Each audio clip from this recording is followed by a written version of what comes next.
pouquinho sobre o estilo barroco.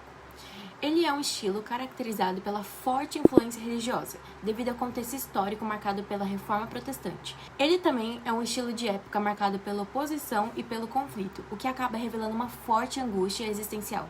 O barroco no Brasil teve início lá no final do século XVII, durante o período colonial, que é mais conhecido como o Ciclo do Ouro, quando Minas Gerais passou a ser o grande foco.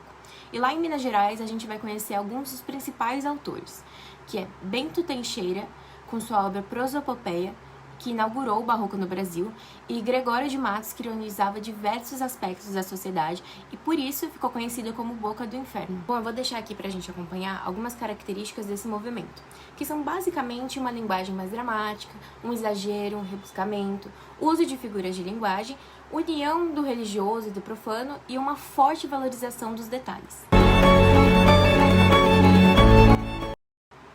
Então, o arcadismo foi um movimento literário europeu do século XVIII, e ele se caracteriza por retomar as temáticas da antiguidade greco-latina e pela ênfase em descrições bucólicas da natureza. O nome dessa escola refere-se à Arcádia, região campestre da Grécia Antiga, onde viviam os pastores e poetas. O arcadismo no Brasil sofreu uma forte influência do iluminismo, que foi um movimento cultural europeu que alterou as bases do pensamento humano e defendiam ser a razão o maior valor a ser cultivado pela humanidade. As características do arcadismo são baseadas em preceitos do lirismo, do satírico e do épico. Isso quer dizer que agora exaltávamos mais a natureza e valorizávamos uma vida simples e criticávamos também as futilidades. Alguns nomes importantes do arcadismo no Brasil são Cláudio Manuel da Costa, que é considerado precursor do arcadismo no Brasil, porque se destacou com a sua obra literária, mais precisamente a poesia. O poeta mineiro, em seus textos, ele aborda elementos locais, escrevendo paisagens, temática pastoril e expressando um forte sentimento nacionalista. E Tomás Antônio Gonzaga, que é um dos grandes poetas árcades de pseudônimo Dirceu. A obra que merece destaque é Marília de Dirceu, carregada de lirismo, que ela é baseada no romance com a brasileira Maria Doroteia. Com fortes impulsos afetivos, Dirceu declara-se para sua pastora idealizada. Então eu vou deixar aqui alguns outros autores também importantes desse movimento.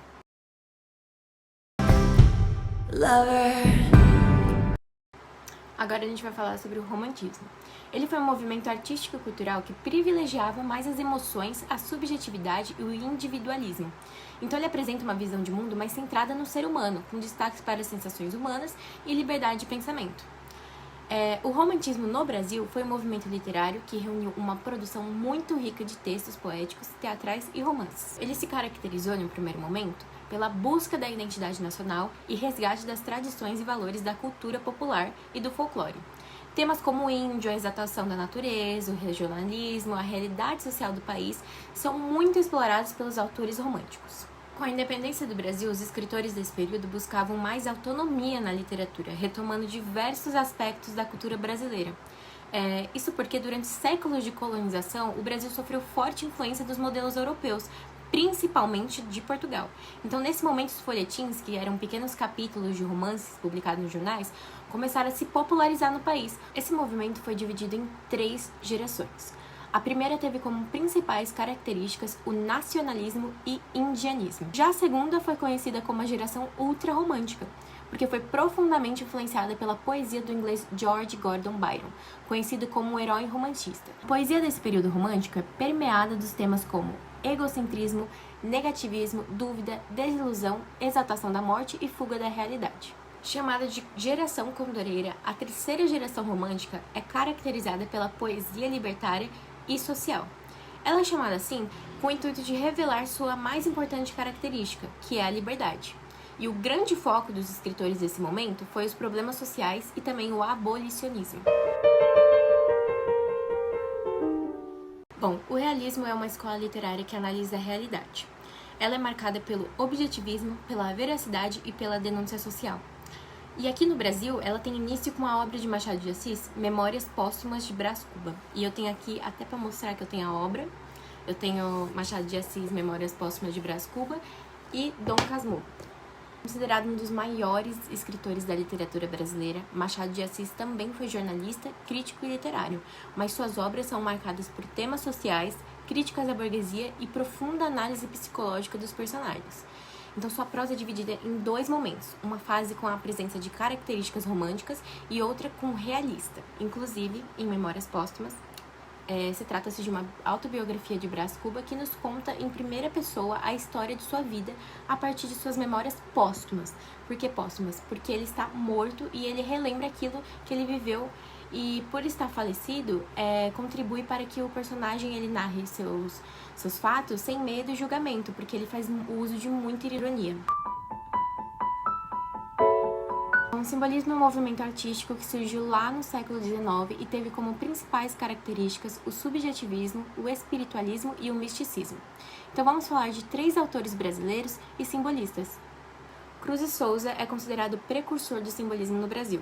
Sua obra é marcada pela musicalidade e espiritualidade, com temáticas individualistas, satânicas e sensuais. Afonso de Guimarães possui uma obra marcada pela sensibilidade, espiritualidade, misticismo e religiosidade.